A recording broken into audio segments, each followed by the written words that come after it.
Guys, welcome to my channel. అందరూ ఎలా ఉన్నారు? బాగున్నారా? నేను కూడా చాలా బాగున్నానండి. ఈరోజు మీకోసం టమోటా రసం ఎలా చేయాలో చూపించబోతున్నాను. టమోటా రసం అంటే అందరికీ తెలుసు అనుకోండి. కాకపోతే ఒక్కొక్క ప్రాంతంలో ఒక్కొక్క విధంగా చేస్తారు కదా ఈ రసాన్ని. ఇది మా సైడ్ చేసేది. ఈ రసం నాకు మా అమ్మ ఎలా చేయాలో నేర్పించారు. ఈ విధంగా రసం చేసి పిల్లలకి కలిపెట్టి తిన్నారంటే గన చాలా బాగా డైజెషన్ అనేదంతా బాగుంటుందనమాట. పిల్లలే కాదు పెద్దలు అందరూ కూడా రసం వేసుకొని తిన్నారంటే బాగా డైజెషన్ అవుతుంది. ఎవరికైనా కాన్‌స్టిపేషన్ ప్రాబ్లమ్ ఉన్నా కూడా ఈ విధంగా రసం చేసుకొని అట్‌లీస్ట్ 2-3 డేస్‌కి ఒకసారన్నా తీసుకోండి. దానికోసం ఫస్ట్ ఒక గిన్నెలో చింతపండు, కల్లులుప్పు వేసి అరగంట సేపు నానబెట్టండి. ఆ తర్వాత 4 పక్షాలుగా కోసినటువంటి టమోటాసు 3 వేశాను.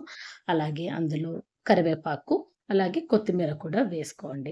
కావాలనుకుంటే కరివేపాకు, కొత్తిమీర కాడలతో పాటు వేసేసి ఈ విధంగా పిసికిన తర్వాత మళ్ళా కాడలు తీసి పడేయొచ్చు. అది ఇంకొక టేస్ట్ ఉంటుందనమాట. బాగా పిసికేసిన తర్వాత ఇందులో ఇంగువ వేసుకోవాలి. ఇంగువ ఎంత వేస్తే అంత టేస్ట్ అనమాట. ఇంగువ బాగా వేసుకొని అలాగే నేనిక్కడ రసం పొడి ఆచిది యూజ్ చేశాను. సో, ఆచి రసం పొడి కూడా కొంచెం వేసి దీన్ని ఇలాగే పక్కన పెట్టేయండి. ఇప్పుడు ఒక రోల్ తీసుకొని అందులో జీలకర్ర, మిరియాలు వేసి బాగా దంచండి.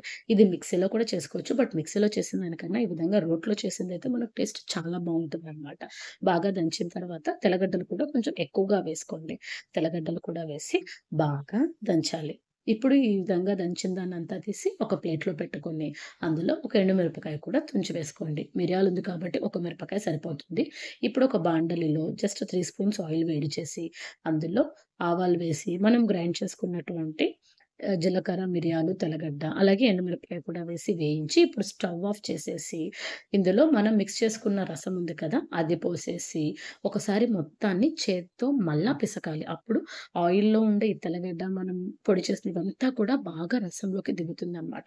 సో, మొత్తాన్ని బాగా మిక్స్ చేసేసి, ఇప్పుడు లైట్‌గా పసుపు పొడి వేసేసి, ఒకసారి బాగా మిక్స్ చేసి, మళ్ళా స్టవ్ ఆన్ చేసేసి, ఒక 10 నిమిషాలు అలాగే ఉడకనివ్వండి. సో, కరెక్ట్‌గా మనకు 10 నిమిషాల తర్వాత బురుగొచ్చి రసం ఉడుకుతూ ఉంటుందనమాట. చూసారు కదా! ఈ విధంగా ఉడికేటప్పుడు ఒక 2 మినిట్స్ ఉంచి స్టవ్ ఆఫ్ చేసేయండి. ఎక్కువసేపు ఉడికితే మళ్ళా చేదొస్తుందనమాట. అందుకని వేడి వేడిగా అన్నంలో ఈ రసం వేసుకొని తిన్నారంటే సూపర్‌గా ఉంటుందండి.